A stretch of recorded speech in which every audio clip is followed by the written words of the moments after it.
کیونکہ گزشتہ رات بارش ہوتی رہی تھی۔ ٹھنڈی ہوا کے جھونکے آ کے لگتے تو کچھ دیر کے لیے کپ کپی طاری ہو جاتی۔ ایسے میں اگر سویرا صادق کے چھوٹے سے مکان کے چھوٹے سے باورچی خانے میں نظر ڈالی جاتی تو وہ چولہے کے ساتھ کھڑی دیگچی میں چمچ ہلاتی نظر آتی۔ انہوں نے نیلا کشمیری فران پہن رکھا تھا اور سر پہ دوپٹہ کچھ اس طرز سے ڈالا ہوا تھا کہ ان کے بال پوری طرح سے ڈھکے ہوئے تھے، البتہ شانوں پر دوپٹہ اس وقت نہ تھا۔ ان سے کچھ قدم پیچھے ہی ایمان کھڑی روٹیاں بیلنے اور بنانے میں مصروف نظر آتی تھی۔ سفید شلوار قمیص کے ساتھ سفید ہی دوپٹہ سر پر اور شانوں پر پھیلا کے اوڑھا ہوا تھا۔ ماتھے پہ پسینے کی بوندیں بھی واضح نظر آ رہی تھیں۔ وہ کام میں پوری طرح سے منہمک نظر آتی تھی۔ سویرا نے پیچھے مڑ کر پریشانی سے اسے دیکھا اور کہنے لگی، ایمان میرا بچہ، تم رہنے دو، میں کر لوں گی۔ ارے امی میرا یقین کریں، گندی روٹیاں نہیں بنا رہی ہوں میں، بہت اچھی روٹیاں بنا رہی ہوں۔ ایمان نے مسکراتے ہوئے کہہ کے بیلی ہوئی روٹی توے پہ ڈال کے ہاتھ سے پھیلائی۔ مجھے پتا ہے کہ بہت اچھی روٹیاں بنا رہی ہو تم، مگر کل تمہارا امتحان ہے، جا کر پڑھو، سویرا نے کہا تو ایمان نے مسکرا کر چہرہ موڑ کر ان کو دیکھا۔ امی میں نے سب پڑھ لیا ہے، صرف رات میں اور کل صبح میں فائنل ریوائز کرنا ہے۔ وہ ایمان ہو اور اس کے پاس کوئی جواب نہ ہو، ایسا کیسے ممکن تھا؟ مگر میں نہیں چاہتی کہ کسی بھی وجہ سے تمہارا رزلٹ پہ اثر پڑے، انہوں نے آخری کوشش کرتے ہوئے کہا، جبکہ جانتی تھی کہ یہ کوشش بھی ناکام جائے گی۔ نہیں پڑے گا اثر، نہیں پڑے گا، اس نے زور دے کر کہا اور مسکرائی۔ روٹی توے سے ہٹا کر ہاٹ پاٹ میں ڈالی اور پیچھے مڑ کر ہاتھ جھاڑے۔ ہاں ہو گیا کام، اس نے مزے سے کہا اور پھر سویرا کو دیکھا جو سالن کا چولہا بند کر کے اب سلاد بنا رہی تھی۔ خاموشی سے کچھ قدم چلتی ہوئی ان کے قریب گئی۔ ویسے امی آپ سے ایک بات پوچھوں؟ اس نے محتاط انداز میں پوچھا تو سویرا بھی مسکرانے لگی۔ ہاں پوچھو، سوائے پاکستان جانے کی بات کے، سویرا نے مزے سے کہا تو ایمان نے افسردگی سے انہیں دیکھا۔ امی یار، آپ پاکستان جانے سے منع کیوں کر رہی ہیں؟ وہ رہا سی ہو گئی تھی۔ آپ میرے بغیر رہ لیں گی؟ آپ کیا واقعی ایسا کر سکتی ہیں؟ یہ مشکل ہوگا میرے بچے، پر میں ایڈجسٹ کر لوں گی۔ انہوں نے مڑ کر اس کو دیکھا، آنکھوں میں محبت اور افسردگی بیک وقت تھی۔ دیکھو میں وہاں نہیں جا سکتی، میں وہاں کیسے کماؤں گی، کیا کھاؤں گی، اپنے بچے کو کیسے کھلاؤں گی، پڑھائی کے اخراجات ہیں وہ کیسے اٹھاؤں گی؟ یہاں تو مجھ کم پڑھ لکھی کو جاب مل گئی، وہاں کیسے ملے گی؟ آپ کو وہاں کمانے کی کیا ضرورت ہے؟ ایمان نے پوچھا تو وہ آنکھوں میں غصہ لیے اسے دیکھنے لگی۔ کیا مطلب ہے تمہارا؟ میں نہیں کماؤں گی تو کیا مصطفیٰ کی کمائی پہ پلوں گی؟ دماغ خراب ہو گیا ہے تمہارا؟ انہوں نے غصے سے پوچھا۔ ارے میری بھولی ماں، آپ مصطفیٰ کی کمائی کیوں کھائیں گی؟ آپ کی بیٹی مر گئی ہے کیا؟ میری پڑھائی کا آخری سال تھا یہ، اب پیپرز کے بعد ختم ہو جائے گی پڑھائی، تو میں وہاں جا کے جاب کروں گی۔ اپنے بھائی اور ماں کو میں کھلا بھی سکتی ہوں اور ان کے اخراجات بھی اٹھا سکتی ہوں، وہ اعتماد سے کہتے ہوئے انہیں گہری سوچ میں مبتلا کر گئی۔ ابھی انہوں نے کچھ کہنے کے لیے منہ کھولا ہی تھا کہ وہ ہاتھ اٹھا کے مزید کہنے لگیں، دیکھیں اب وہ دقیانوسی باتیں مت کریے گا کہ میں بیٹی کی کمائی نہیں کھا سکتی۔ امی، اگر ایک ماں اپنی زندگی کی پوری جمع پونجی اپنے بچوں کے لیے صرف کر سکتی ہے، دن رات محنت کر کے اس کو تعلیم دلا سکتی ہے، تو اولاد کا بھی یہ فرض ہے کہ وہ وقت آنے پر جتنا ممکن ہو سکے اپنے ماں باپ کو آسانی اور آرام مہیا کرے۔ اپنی متوازن آواز میں کہتی وہ سویرا کو خاموش کر گئی تھی۔ اب مجھے واقعی احساس ہو رہا ہے کہ مجھے تمہیں وکالت نہیں پڑھنے دینی چاہیے تھی، وہ مسکراتے ہوئے کہنے لگیں۔ تمہیں تو واقعی کسی کو بھی لاجواب کر دینے کی قابلیت ہے۔ ایمان مسکراتے ہوئے قریب آئی اور ان کے دونوں ہاتھ محبت اور عقیدت سے تھامے۔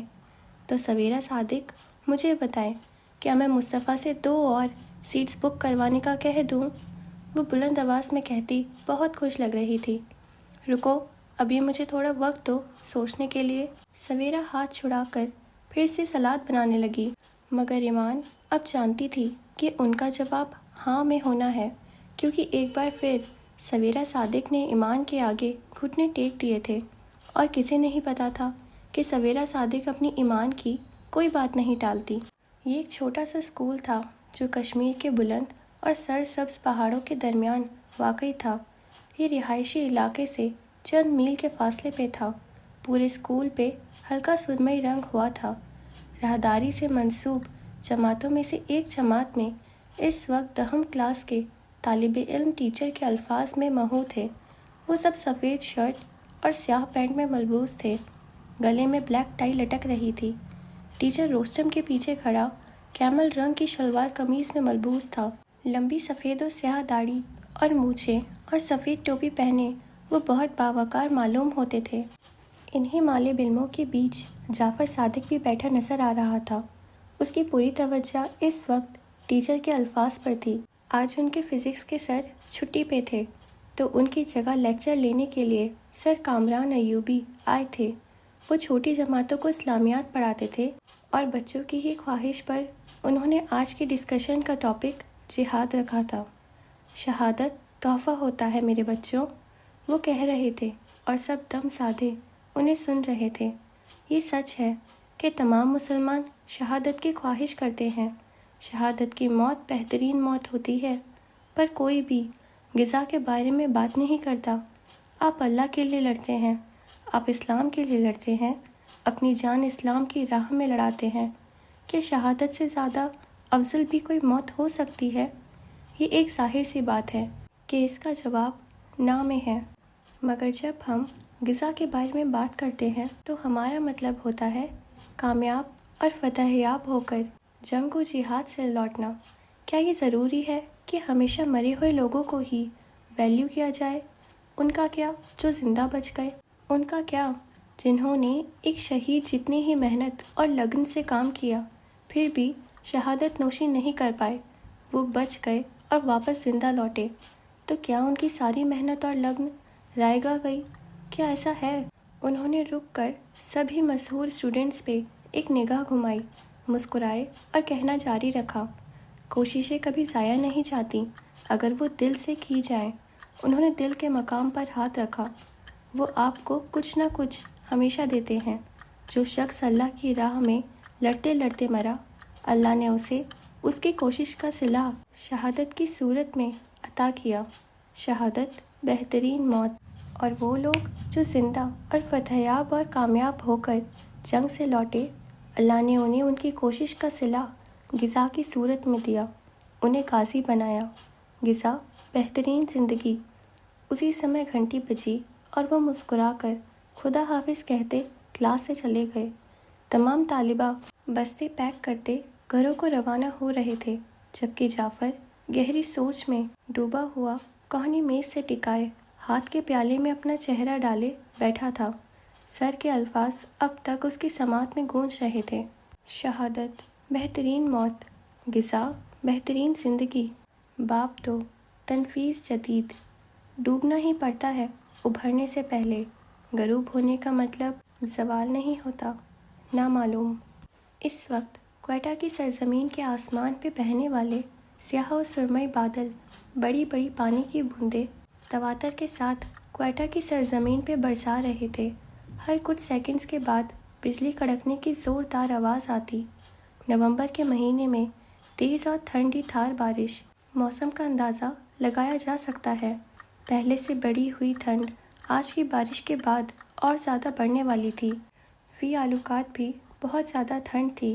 اگر اس موسم میں جہانگیر سکندر کے گھر کے پورچ میں دیکھا جاتا تو وہاں جہانگیر کی گاڑی میں اس وقت جہانگیر، انیسہ اور عابر بیٹھے نظر آئیں گے۔ سیاہ شلوار قمیض پہ بھورا سویٹر پہنے جہانگیر ڈرائیونگ سیٹ پہ بیٹھے۔ ان کے برابر میں پیسنجر سیٹ پہ انیسہ بیٹھی تھی، سیاہ شلوار قمیض کے ساتھ سیاہ سویٹر پہنے، سرخ دوپٹہ شانوں پہ پھیلائے وہ کافی اچھی لگ رہی تھی۔ بال ہمیشہ کی طرح نچلے جوڑے میں بندھے ہوئے تھے۔ پچھلی سیٹ پہ عابر بیٹھا تھا، سفید شرٹ کے اوپر سیاہ سویٹر کے ساتھ سیاہ پینٹ پہنے۔ وہ ہمیشہ کی طرح تازہ دم اور ہینڈسم لگ رہا تھا، البتہ چہرے پہ پھیلی خفگی کسی سے بھی چھپی ہوئی نہیں تھی۔ عابر میں تمہیں بتا رہی ہوں کہ آج میں تمہاری نہ نہیں سنوں گی، بہت ہو گیا۔ انیسہ نے پیچھے مڑ کے غصے سے کہا تو عابر کے لبوں پہ ایک تپانے والی مسکراہٹ رینگ گئی۔ وہ سر جھکائے انہیں سنتا رہا۔ اگر لڑکی کو ریجیکٹ ہی کرنا ہے تو ابھی ہی بتا دو، ہم واپس گھر چل لیتے ہیں۔ انیسہ نے کہہ کر اسے دیکھا۔ اماں، میری پیاری اماں، پہلے میں لڑکی دیکھوں گا پھر ہی بتا سکتا ہوں نا۔ میں چہرہ نہیں دیکھتا، میں یہ دیکھوں گا کہ وہ میرے ساتھ چل سکتی ہے یا نہیں، پھر ہی بتاؤں گا۔ عابر نے تمیز اور تہذیب کے سارے ریکارڈز توڑتے ہوئے کہا تو انیسہ کا پارا مزید چڑھ گیا۔ او کم آن عابر، 13ویں لڑکی دیکھنے جا رہے ہیں ہم، اور ہر بار خالی ہاتھ ہی واپس آتے ہیں، اس بار بھی ایسے ہی واپس آئیں گے۔ جہانگیر نے مسکراہٹ دبائے گاڑی سٹارٹ کرتے ہوئے کہا، پتہ نہیں تمہاری ماں کیوں ضد کرتی رہتی ہے۔ جی امی، میں تو کہہ رہا ہوں کہ واپس چلتے ہیں۔ کیوں لے کے جا رہی ہیں آپ مجھے؟ میرا جب دل چاہے گا تب میں شادی کر لوں گا، ابھی فی الحال مجھے اپنی لائف انجوائے کرنی ہے۔ عابر نے بھی ضد کرتے ہوئے کہا، تو تمہیں کس نے کہا ہے کہ شادی کے بعد لائف انجوائے نہیں ہو سکتی؟ انیسہ نے غصے سے کہہ کے پیچھے مڑ کر اسے کہا، مجھے اور اپنے بابا کو ہی دیکھ لو، ہم نے کتنی انجوائمنٹ کی ہے نا؟ انہوں نے جہانگیر کی طرف دیکھ کر یقین دہانی چاہی۔ جی بابا، بتائے نا کتنی لائف انجوائے کی ہے آپ نے؟ عابر نے بھی جہانگیر کی طرف دیکھ کر کہا، جو پہلے ہی اپنے کہے کا گلا گھونٹنے کی ناکام کوشش کر رہے تھے۔ انیسہ بھی فوراً انہی کی طرف متوجہ ہوئی۔ انیسہ کو خود کی طرف دیکھتا پا کے انہوں نے مذاق کسی اور وقت کے لیے ادھار رکھا اور لبوں پہ ہاتھ رکھ کے مسکراہٹ چھپاتے ہوئے کھنگارے، جی عابر بیٹا، تمہاری ماں نے میرے ساتھ بہت انجوائے کیا۔ جہانگیر نے ہاں میں سر ہلاتے ہوئے جواب دیا۔ پوری بات بتائیں نا، بتائیں اسے کہ آپ نے بھی میرے ساتھ بہت انجوائے کیا۔ انیسہ نے تیوری چڑھا کے کہا تو جہانگیر گڑبڑا گئے۔ ہاں عابر، تمہاری ماں ٹھیک کہہ رہی ہے، انہوں نے کہتے ہوئے گاڑی گھر کے باہر نکالی۔ گاڑی اب روڈ پر رواں تھی۔ اچھا ٹھیک ہے، دیکھوں گا میں، عابر نے ہار مانتے ہوئے کہا۔ نظریں شیشے سے باہر نظر آتے منظر پہ ٹکا دیں۔ وہ جانتا تھا کہ آج کی ملاقات کا انجام بھی پچھلی تمام ملاقاتوں جیسا ہی ہوگا۔ سڑک پہ زیادہ رش نہیں تھا، کہیں کہیں اکا دکا لوگ آتے جاتے نظر آتے۔ اس کے دونوں اطراف میں چھوٹے چھوٹے مکان بنے ہوئے تھے، کہیں کہیں ایک دو ٹھیلے نظر آتے۔ اس سب میں آپ کو جعفر جاتا ہوا نظر آئے گا۔ وہ اسکول کی وردی پہنے بیگ کندھوں پہ لٹکائے گمسم سا جا رہا تھا۔ وہ یقیناً اسکول سے واپس آ رہا تھا۔ سر کے الفاظ اب تک اس کے کانوں میں بازگشت کر رہے تھے۔ وہ الفاظ اس کے ذہن میں اب تک اٹکے ہوئے تھے، وہ سنہرے الفاظ جنہوں نے جعفر صادق کے دل کی دنیا ایک دم سے بدل کے رکھ دی تھی۔ اللہ نے انہیں ان کی کوششوں کا صلہ غذا کی صورت میں دیا، انہیں غازی بنایا۔ شہادت بہترین موت، غذا بہترین زندگی۔ کیا شہادت سے زیادہ افضل بھی کوئی موت ہو سکتی ہے؟ کیا یہ ضروری ہے کہ ہمیشہ مرے ہوئے لوگوں کو ہی ویلیو کیا جائے؟ ان کا کیا جو زندہ بچ گئے؟ کوشش کبھی ضائع نہیں جاتی اگر وہ دل سے کی جائے۔ کتنی خوبصورتی سے وہ بولتے تھے اور کتنا خوبصورت بولتے تھے، کتنی نرم اور سکون دہ تھی ان کی آواز۔ یوں محسوس ہوتا تھا کہ ان کی آواز ہمارے سینے چیرتے ہوئے دل تک جا پہنچی ہے، یا شاید وہ ان کے الفاظ تھے جو اتنے سکون دہ تھے، یا شاید ان الفاظ کے پیچھے چھپا مقصد، وہ عظیم مقصد۔ جعفر، جب ہی اسے اپنے پیچھے سے آواز سنائی دی اور وہ جانتا تھا کہ وہ آواز کس کی ہے، وہ اس شخص کی آواز تھی جو جعفر کا آئیڈیل تھا، جس کا جعفر فین تھا، جس سے جعفر بہت پیار کرتا تھا، مگر اس وقت اس نے پیچھے مڑ کے اسے دیکھنے تک کی زحمت نہ کی۔ وہ بس چھوٹے چھوٹے قدم اٹھاتا گیا، اسے اپنے پیچھے بھاگنے کی آواز سنائی دی اور پھر اس نے اسے کندھے سے تھام کے پیچھے موڑا۔ ہیلو بھائی، کیا ہو گیا؟ کہاں کھوئے ہوئے ہو؟ مصطفیٰ نے اس سے پوچھا تو وہ اب اسے دیکھے گیا۔ آواز نہیں آ رہی تھی کیا میری؟ آ رہی تھی۔ السلام علیکم بھائی، اس نے جھکے سر کے ساتھ کہا، بالکل ہلکی آواز میں۔ جعفر، تمہیں پتہ چلا سویرا خالہ مان گئی ہیں میرے ساتھ چلنے پہ؟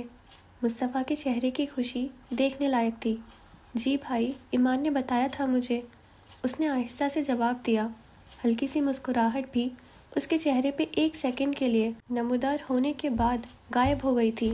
تم خوش نہیں ہو؟ مصطفیٰ نے پتہ نہیں کیا سوچ کے یہ سوال کیا۔ ارے نہیں، میں تو بہت خوش ہوں، بہت زیادہ، جعفر نے مسکرا کر کہا تو مصطفیٰ کے کندھے تھوڑے ڈھلکے۔ چلو پھر تم بھی اپنی پیکنگ شروع کر دو، میں بتا بھی نہیں سکتا کہ میں کتنا خوش ہوں، مصطفیٰ نے خوشی سے کہا۔ وہ واقعی بہت پرجوش تھا۔ بھائی، آپ پاکستان کیوں جانا چاہتے ہیں؟ جعفر کا یہ سوال مصطفیٰ کے ساتھ ساتھ خود جعفر کے لیے بھی غیر متوقع تھا۔ یہاں سے کیوں جانا چاہتے ہیں؟ مصطفیٰ نے رک کر اسے ذرا حیرت سے دیکھا۔ اس کی آنکھوں میں واضح نہ سمجھی ابھری تھی، جسے جعفر نے بھی خوب دیکھا تھا۔ وہ عجیب ہی حالت میں معلوم ہوتا تھا۔ اس کی سوال کرتی آنکھیں جو جواب کی منتظر تھیں وہ مصطفیٰ پہ ہی جمی تھیں۔ چہرے پہ کوئی تاثر نہ تھا، بالکل بے تاثر سا چہرہ معلوم ہوتا تھا اس کا۔ تمہیں نہیں پتا کیا جعفر؟ مصطفیٰ کا لہجہ دکھ لیے ہوئے تھا۔ زندگی کے تمام تکلیف دہ منظر اچانک ہی اس کی آنکھوں کے سامنے آ گئے تھے۔ ماں باپ کا کفن میں لپٹا چہرہ، اپنے کمرے میں فرش پہ بیٹھا، اپنے گھٹنوں اور بازوؤں میں چھپا وہ چھوٹا سا بچہ جو راتوں کو اپنی خوبصورت ماں اور جینٹل اور ہینڈسم باپ کو سوچ سوچ کے بلک بلک کر روتا تھا۔ کتنی مکمل لگتی تھی اس کی فیملی، اور پھر کیسے اس کی وہ مکمل فیملی ایک ہی جھٹکے میں، ایک ہی پل میں نامکمل ہو کر رہ گئی تھی۔ اس کی آنکھوں میں نمی جھلکی تھی۔ جعفر نے وہ نمی دیکھی تھی اور اب اسے اپنے ہی سوال کا جواب مل گیا تھا۔ میں بتاتا ہوں آپ کو کہ کیوں آپ یہاں سے جانا چاہتے ہیں، کیونکہ کشمیر نے آپ کو بہت رلایا ہے۔ راتوں کو کمرے میں چھپ کر ہمارے گھر کی چھت پر سوتے میں جگایا ہے آپ کو، مگر آپ کو غلط لگتا ہے۔ آپ کو کشمیر نے نہیں رلایا، آپ کو ظالموں نے رلایا ہے۔ آپ کو انہوں نے نیند میں بے چین کیا ہے، آپ کو ان ظالموں نے زخم دیے ہیں، کشمیر نے نہیں۔ کشمیر تو جنت ہے، دنیا کی جنت، اور بھلا جنت میں بھی کبھی تکلیف ہوا کرتی ہے؟ جعفر بہت آرام سے مضبوط لہجے میں کہہ رہا تھا۔ رک رک کر مصطفیٰ کی آنکھوں میں آنکھیں ڈالے۔ وہ چھوٹا بچہ ہرگز نہیں لگ رہا تھا جو مصطفیٰ کا فین تھا۔ آج تو مصطفیٰ اس کا فین بنتا جا رہا تھا۔ کبھی سوچا ہے آپ نے کہ وہ ظالم صرف ہم پر ہی کیوں حملہ کرتے ہیں؟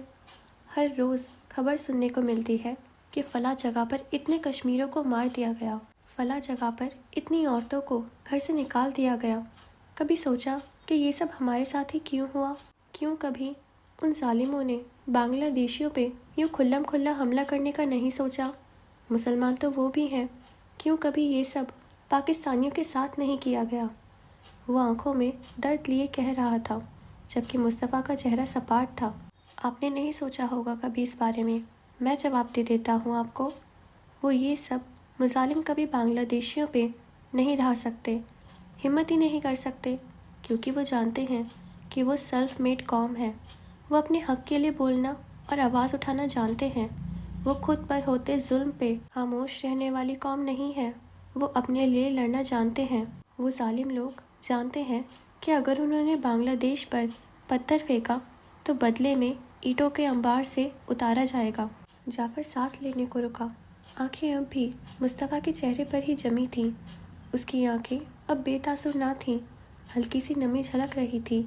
ساتھ میں چلتے لوگوں کی باتیں، ریڑھی پہ کھڑے لوگوں کی گفتگو کی آوازیں سب پس منظر میں چلی گئی۔ رہ گئی تو بس جعفر صادق کی باتیں۔ اور اگر پاکستان کی بات کی جائے تو ہم سب ہی جانتے ہیں کہ چاہے پاکستان کے لوگ جیسے بھی ہوں مگر ان کا ملک بھی مضبوط ہے۔ انڈیا جانتا ہے کہ پاکستان آسان دشمن نہیں ہے۔ وہ جانتے ہیں کہ اگر ان پر ایک بم پھینکا تو وہ 2 سے جواب دیں گے۔ بھائی، آپ کو پتہ ہے کہ ہم پہ ہی کیوں ظلم ہو رہا ہے؟ کیونکہ ہم ظلم سہ رہے ہیں۔ ہم دھرنا دے کے چپ ہو جاتے ہیں۔ ہم خوف زدہ ہوتے ہیں کہ اگر کچھ بولا یا کیا تو ہمارے لوگوں کو قتل کیا جائے گا یا پھر ہمارے گھروں کی عزت کو اچھالا جائے گا۔ بہت سے کشمیر پاکستان کے منتظر ہیں کہ پاکستان بچائے گا ہمیں، پاکستانی ہماری مدد کریں گے، ہم کو ان ظالموں سے آزادی دلوائیں گے، یا پھر اور کوئی ملک۔ ہم نے کبھی خود لڑنے کی کوشش ہی نہیں کی، ہم نے خود کبھی غزہ کرنے کی کوشش ہی نہیں کی۔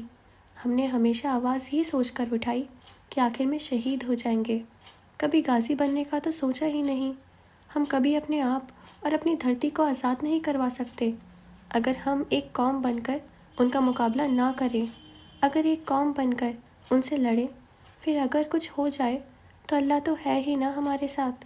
یہ صحیح ہے کہ اللہ نے ایسے حالات میں ہجرت کرنے کا بھی کہا ہے، مگر کیا اللہ نے یہ بھی نہیں کہا کہ ظلم سہنے والا خود بھی ظالم ہی ہوتا ہے؟ کیا ایسی صورتحال میں جہاد بھی فرض نہیں؟ جعفر نے رک کر گہرا سانس لیا۔ کچھ دیر پہلے تک اس کی بھوری آنکھوں میں پنہاں درد اب آنسوؤں کی صورت چہرے سے لڑک رہا تھا، اور اب اس درد کی جگہ غصے اور بدلے کی آگ نے لے لی تھی۔ فیصلہ کر لیا ہے میں نے، شہید نہیں بنوں گا، غازی بنوں گا، غازی۔ اب کہ وہ بولا تو لہجے میں مضبوطی اور ہمت تھی۔ مصطفیٰ کچھ دیر تک تو اسے پریشانی سے دیکھتا رہا، پھر سر جھکا کر ہلکا سا مسکرایا۔ جب چہرہ پھر سے اوپر کیا تو آنکھوں میں پتہ نہیں کہاں سے آنسو آ ٹھہرے تھے۔ ایک زکام زدہ سانس اندر کھینچی، پھر اسے دیکھ کر مسکرایا۔ اس نے آگے بڑھ کر جعفر صادق کو شانوں سے مضبوطی سے تھاما اور اس کی آنکھوں میں آنکھیں گاڑے گویا ہوا۔ ٹھیک کہتے ہو، کبھی کبھی میں یہ سوچتا تھا، مگر شاید فیصلہ نہیں کر پاتا تھا۔ تم نے میرا فیصلہ آسان کر دیا۔ غزہ ہوگی اور بالکل ہوگی، اور ہم کریں گے غزہ، انشاءاللہ، مصطفیٰ نے ہلکی سی مسکراہٹ کے ساتھ کہا۔ اوکے فرینڈز، آج کے لیے بس اتنا ہی، باقی پارٹ نیکسٹ ایپیسوڈ میں۔ تب تک کے لیے آپ ہمارے چینل کو سبسکرائب کر دیجئے اور ہمارے انسٹا اکاؤنٹ کو فالو کر لیجئے۔ خدا حافظ۔